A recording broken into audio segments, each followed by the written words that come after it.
Milton Friedman died yesterday in San Francisco at age 94. He was one of the most influential economists of the 20th century. He was an advocate of free markets and laissez-faire capitalism. He was also a Nobel Prize laureate. He revived conservative economic theory after the big government era that grew out of the late 30s, 40s, 50s, and 60s. He was a libertarian who argued that government should keep its hands off the economy and let the free market do its work. To that extent, he was a direct opponent of John Maynard Keynes and the spiritual heir to Adam Smith. His theory of monetary policy was adopted in part by the Nixon, Ford, and Reagan administrations, as well as British Prime Minister Margaret Thatcher. Friedman taught for many years at the University of Chicago. He later became a senior fellow at the Hoover Institution at Stanford. We begin our tribute to Milton Friedman on this broadcast tonight with a conversation with one of his closest friends, former Secretary of State George Shultz. I've known him for about 50 years when I went to the University of Chicago in 1957, and his influence was very great there, obviously. And I got to know him as a human being as well as an economist. And he's just a wonderful human being, and I miss him already. I talked to you right after his death, and you said you were devastated. Yes, well, he's such a presence, and a person you could call about something. Usually I would call about some policy issue or something I was working on. And he always had constructive suggestions for you. Amazingly constructive and thoughtful. What was important about his views that helped reshape modern capitalism? Well, he showed how important attention to the money supply is and to what the Federal Reserve does in our country and other central bankers. And when people started to act on his ideas, and I think principally when Ronald Reagan came into office and Paul Volcker was the chairman of the Federal Reserve, they went to work on the inflation problem and using Milton's ideas, and it worked.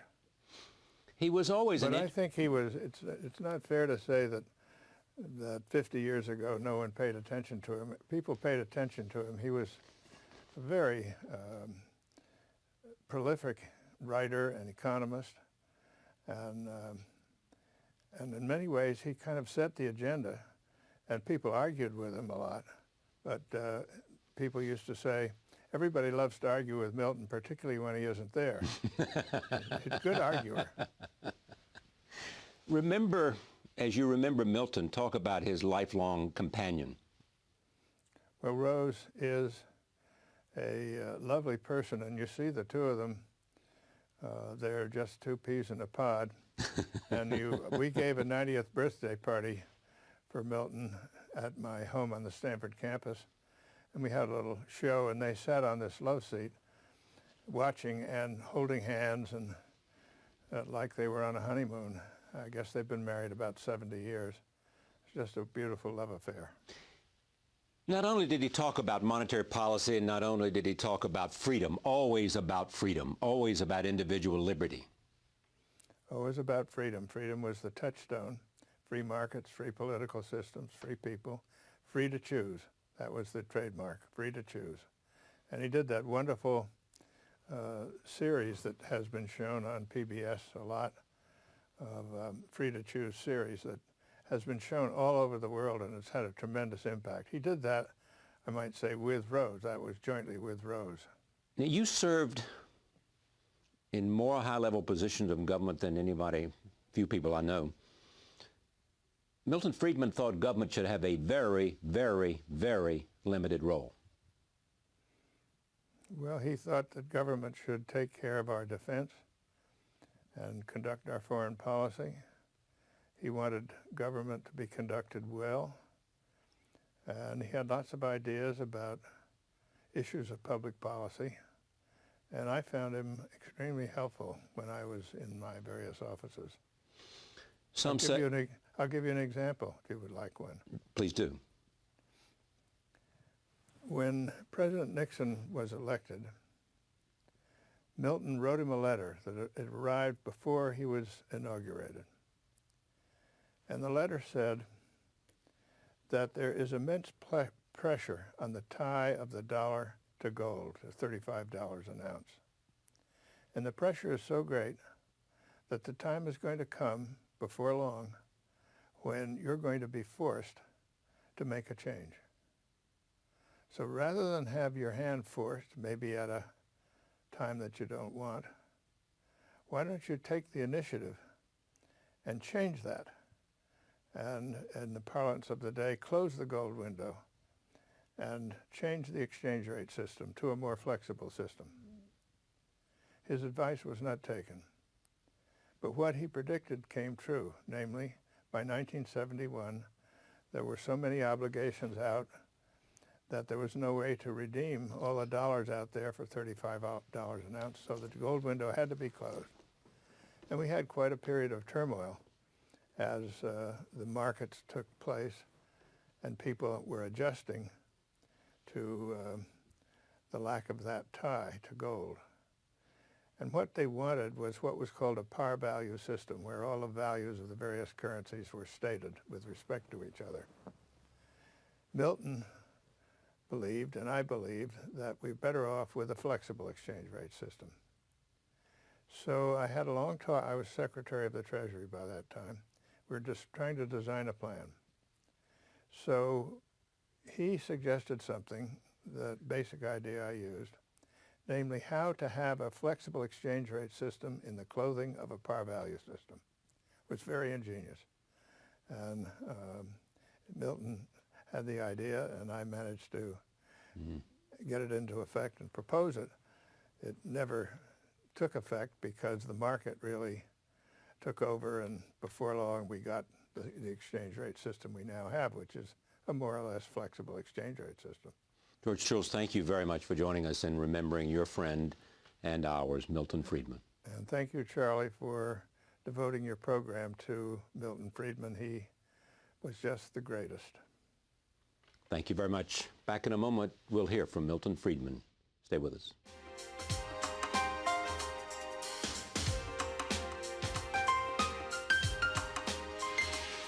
Milton Friedman was a guest on this program 2 times. He first joined me for a conversation in 1999. If there's a word that I would identify with you, it is freedom or liberty. Absolutely. One of the two. I hope okay? that's right. I mean, you're a libertarian in philosophy. You'd like to see the government involved in contracts, national security, contracts, and police, protecting you in your home. That's right. Right? That's it for you. Just pretty about. much it. Right? Well, I've spelled out in detail what I would like to see, but those are the key functions, there's no question. And there's no question, and I think nobody will disagree, that as the government has gone into things it has no business doing, it has been doing the things it alone can do less well. Yeah, privatization is a great idea. Absolutely. Whose time has come. Yes. A long time ago. Right. Conservative revolution, which let's assume it began in part in the most recent manifestation, back with Buckley and Goldwater and Friedman, and reached fruition with Reagan and a Republican Congress. Has it subsided in your judgment, or does it have its same energy as a force, both in a cultural way and in a political way and in a social way? Well, I'm not a conservative, so in a way I'm a libertarian. Right. And there are many kinds of conservatives. I don't agree with many. The meaning of a conservative is somebody who wants to conserve what you have, and I don't want to conserve what we have. I want to change what we have. I want to cut it down. Yeah. In the interest of less government, in the interest of controlling your own affairs, in the interest that no one knows how to spend an individual's money more than that person does. Absolutely. All of that. You've been learning very well. You're a good student. We sat down together for the last time in 2005 in San Francisco. We talked about the Reagan administration, about Alan Greenspan, immigration, and his views on socialism, freedom, monetarism, and finally about his legacy. You think Alan Greenspan, as I said, was the greatest Federal Reserve chairman ever? Ever, that's right. The Federal Reserve was started in 1914, 1913, and there's been no chairman since who's had anything like as good an outcome. Because he was a believer in the impact of monetary policy, and because he carefully calibrated interest rates and used monetary policy to keep a lid on inflation. Absolutely, because he took the containing inflation as the chief task of the Fed. He didn't let him, see, the Fed got into trouble every time in the past. And the Fed has done, let me put it this way. In the first 75 years of its history, the Fed, on the average, was a major negative feature in the economy. We never would have had the Great Depression if there hadn't been a Fed. Since then, since 1982 or 3, the Fed has been a beneficiary for the economy. So that I had never had any, I had very seldom had anything good to say about the Fed before the 1980s. But since Alan Greenspan took over, I've had very little but good to say about it. And what do you think of his successor? I think his successor is a very able man, that he, like Greenspan, takes keeping stable prices as the major function of the Fed. And I have a good deal of confidence that he will continue in Alan Greenspan's path. And what is his most important challenge? To do just that, to make sure that they keep a lid on inflation? Because it's rising in America. Well, we have been having a little rising. It's a good, you can make a good argument that the Fed overdid easy money a little, that they kept the fund rate down at 1% a little too long. And, you know, it's a natural tendency that you overdo things. You almost never go right along like this. You go up, you go too far. Well, is it hard to calibrate it as well as you might want to? Very hard to. And that's his genius. That was Greenspan's genius, and that's the kind of genius that Bernanke has to have. I think that he'll have, his successor, Ben Bernanke, will have the same effect. Well, he's a big fan of yours, too. Well, we'll forgive him for that. All right. I can't blame him for that. I don't hold that against him. You mentioned immigration. You're an immigrant. My parents were an immigrant. Yeah, you were born in 1912. They came here. Yeah, they came here from well, they came here from what was Hungary when they came here. Yeah. But it was Hungary then, it was later Czechoslovakia, it is now the Ukraine. Some worry that in the aftermath of 9/11, two things are happening. One is that we're keeping out some people that could really contribute to the American economy and the American way of life in the way that your parents did and you have and your kids have. I think that's true. I think the immigration problem is a very difficult problem, and there's no easy answer to it. At the time my parents came, the U.S. had completely free immigration. It had come in from all over the world. Right. You can have that, and we should have it if you did not have a welfare state. If you have a welfare state, and you have welfare arrangements, so that people come for, not necessarily to make a living, not necessarily the way our parents and your great-grandparents did, because they saw better opportunity here. But if they come to feed on the state, as it were, you cannot have completely free immigration. In principle, I'd like to see free immigration, but you can't do it in a welfare state. Are you more libertarian than you are Republican? I always say I am Republican with a capital R and libertarian with a small l. Did you win the great intellectual battle, you, as sort of coming out of Chicago, and the conflict with, say, John Kenneth Galbraith in the area, sort of public intellectuals, and the conservative movement? Did you win that great struggle that began, say, with you and then Barry Goldwater and then Ronald Reagan and continues through George Bush, 43? We won it, sure, in the intellectual realm. Because you made what was a minority position the acceptable position. It's the acceptable position in words, yes, but not in practice. And moreover, the fall of the Berlin Wall did more than any books that I or anybody else has written to persuade people that that was not the way to run an economy. Look at what's happened to the, asking about the intellect, whether we won the position. Socialism used to be defined, it's defined today in any dictionary, as government ownership of the ownership and operation of the means of production. Does anybody believe that anymore? That's the definition of socialism, or that that's what or that's a better system. I don't think anybody believes that's a better system. Anybody believe that that's a better system? Yeah, Fidel Castro, but who else? Very few. Right. Right. Is there any Nobody country, in Russia believes it. Nobody in Russia believes it, and Russia isn't run that way anymore. There's no country in the world that is run that way, except for Fidel Castro, North Korea. North Korea and Venezuela, maybe. Well, Venezuela not yet, but it's on the way. All right. So in that sense, we've won the intellectual battle. On the other hand, if you look at practice, what do you observe around the world? That in this respect, practice has improved enormously in the countries that were formerly under the Soviet Union. That it's improved enormously in East Asia, with South Korea, with China, and with others. But if you look at the West, what used to be called the West, if you look at practice has improved in Britain, but if you look at the continent, Germany, France, Italy, at the United social States, model is of a primacy role for the state, is what it is. I mean, it's a very and that role for the state has been growing and not declining.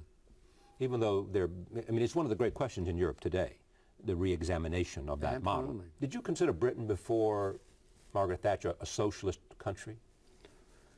I mean, that would be Winston Churchill. That would be a lot of other people who. Winston Churchill was certainly not. Okay. But he wasn't. He was kicked out. Prime Minister. Well, yeah, but he came back. Well, came back, but very briefly. Yeah.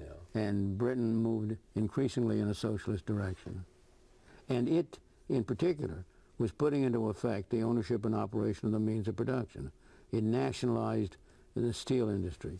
It nationalized the railroads and so on. Margaret Thatcher denationalized them and turned them back. And they've been much more successful denationalized. And Tony Blair came in and supported many of her economic policies. Well, Blair is Thatcherite in policy, Blairite in talk. So he acts conservative and talks liberal, right, so to speak. The role of government, is the world freer today? The world is unquestionably freer. Nobody can deny that. So when the Berlin Wall came down, when the Soviet Union collapsed, by definition, the world became free. The world couldn't become anything other than freer.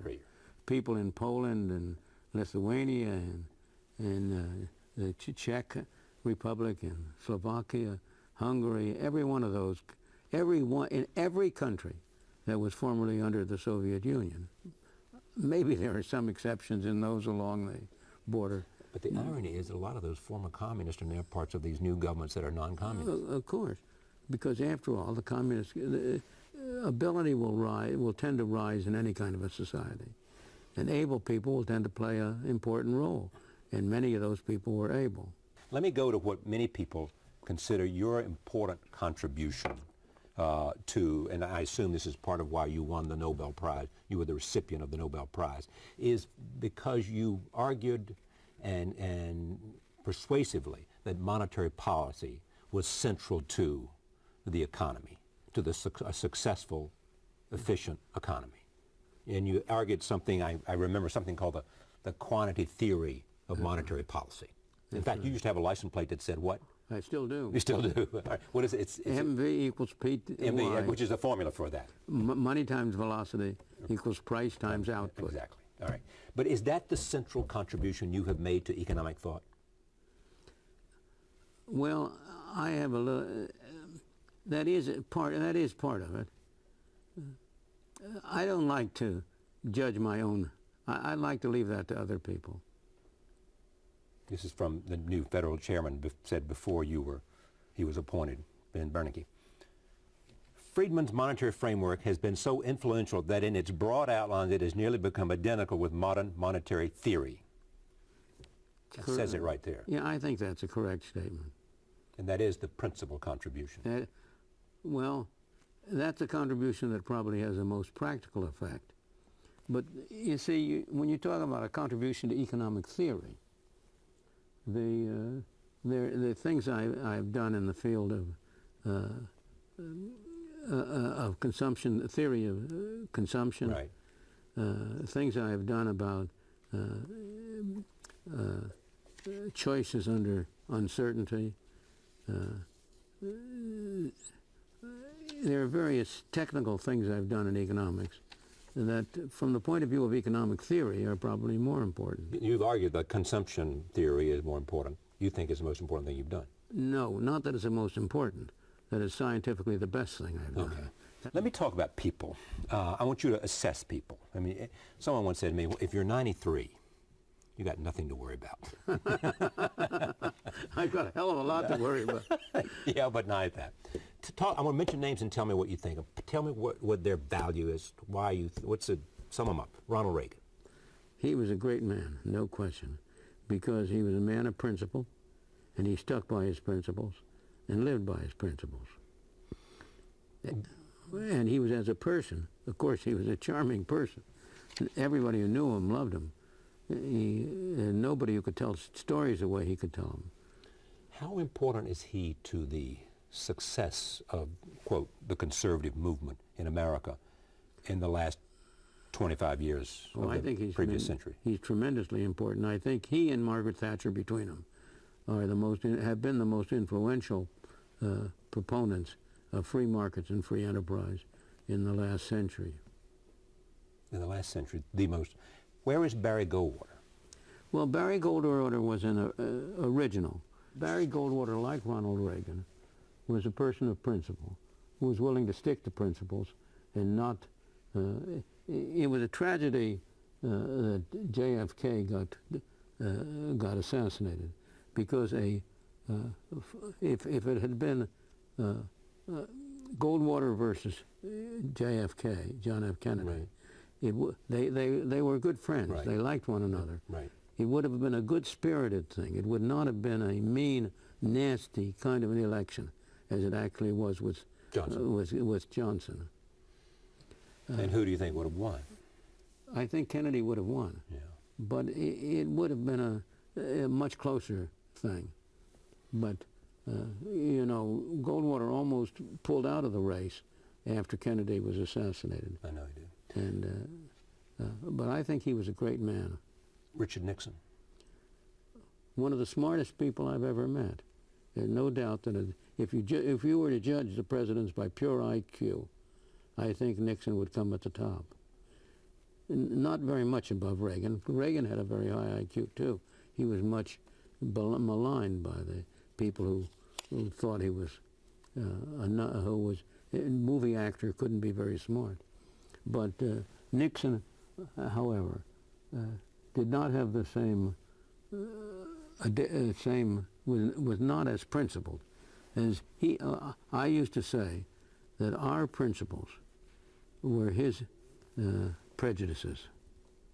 Your principles were his prejudices. That if nothing was at stake, he would go do that.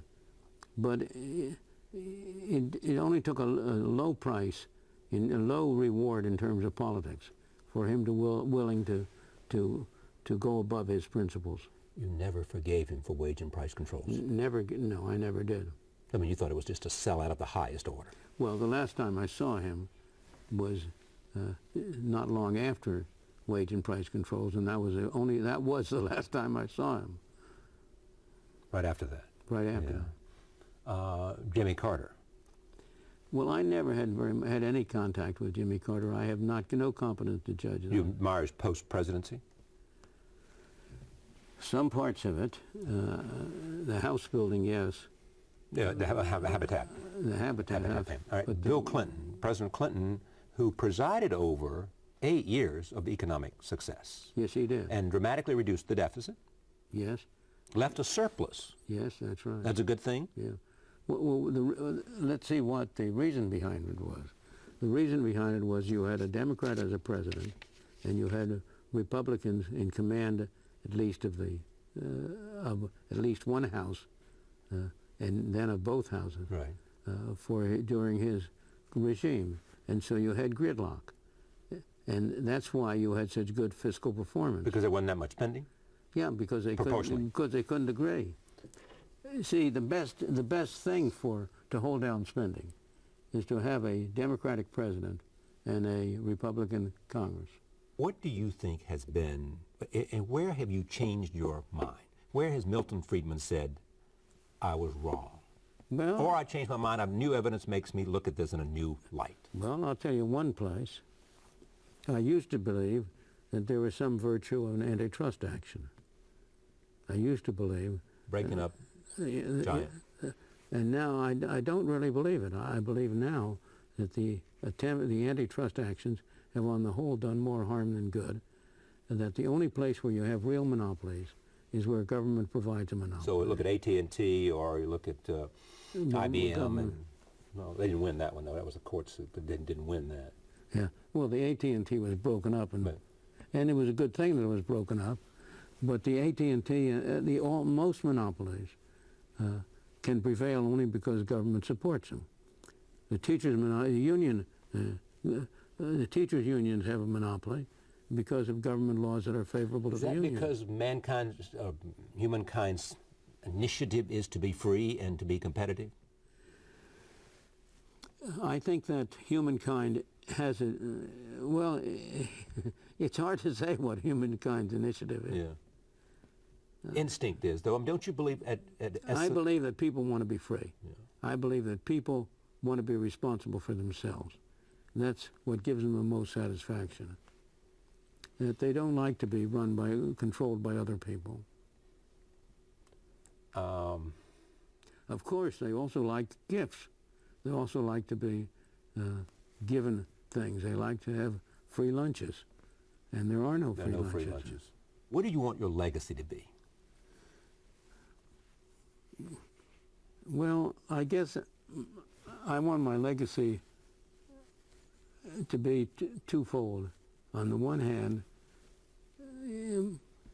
I regard my life as a technical economist, as a professional economist, as different from my life as a public intellectual. Those are two very different aspects. And I want them to be judged separately. When I was asked, when I received the Nobel Prize, I learned of it by an accident. That is, not through official channels. Normally they give you a call or something. Okay. Yeah, they give a call. But in this case, I wasn't home. He gave a call.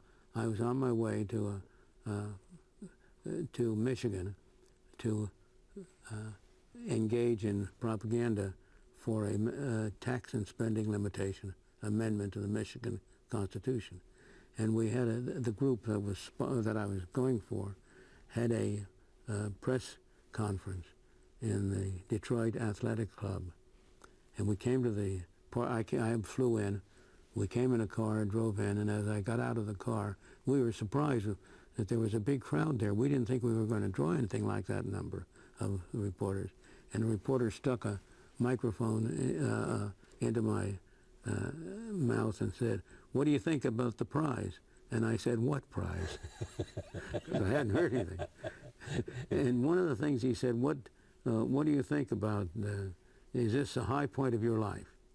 Is this a great achievement of your life? And I said, I want to be judged not by 8 or 9 people in Sweden, but by the economists 25 or 30 or 50 years from now, whether they still find my work useful. That will be my great desire. So that's one aspect of my life that I would like to be legacy, which really it's hard to recognize, but it's really independent of public policy. But the other aspect of my life is that I would like to believe that I will be judged to have contributed to human freedom. That freedom is a great objective. Now, if you ask me, why do you believe in freedom so much? I don't really know. But somehow, what I want is human freedom. For people to be free to talk to one another, to deal with one another, to love one another or hate one another. And that's what people don't really recognize, that's the great virtue of the free market, of the private market. It enables people who hate one another, who don't speak the same language, who would fight one another if they had the chance, to cooperate together economically. We were able to deal with China when China was a communist state. Even though we thought that was a terrible arrangement, we could still cooperate. And that's what markets enable people to do. They bring freedom with them. Thank you for doing this. Yeah. Well, I can say one other thing you might say. You had the good sense to choose a wonderful partner some 63 years ago. Oh, 67 years ago. 67 years ago. Your agree. wonderful wife. I agree with you. Friedman. One thing about Milton Friedman, agree with him, disagree with him. You loved being in his presence, you loved his passion, and you loved his sense of life. Our thoughts this evening are with Milton Friedman's wife, Rose, his son, David, daughter, Janet, 4 grandchildren, and 3 great-grandchildren. Milton Friedman, dead at 94 years old.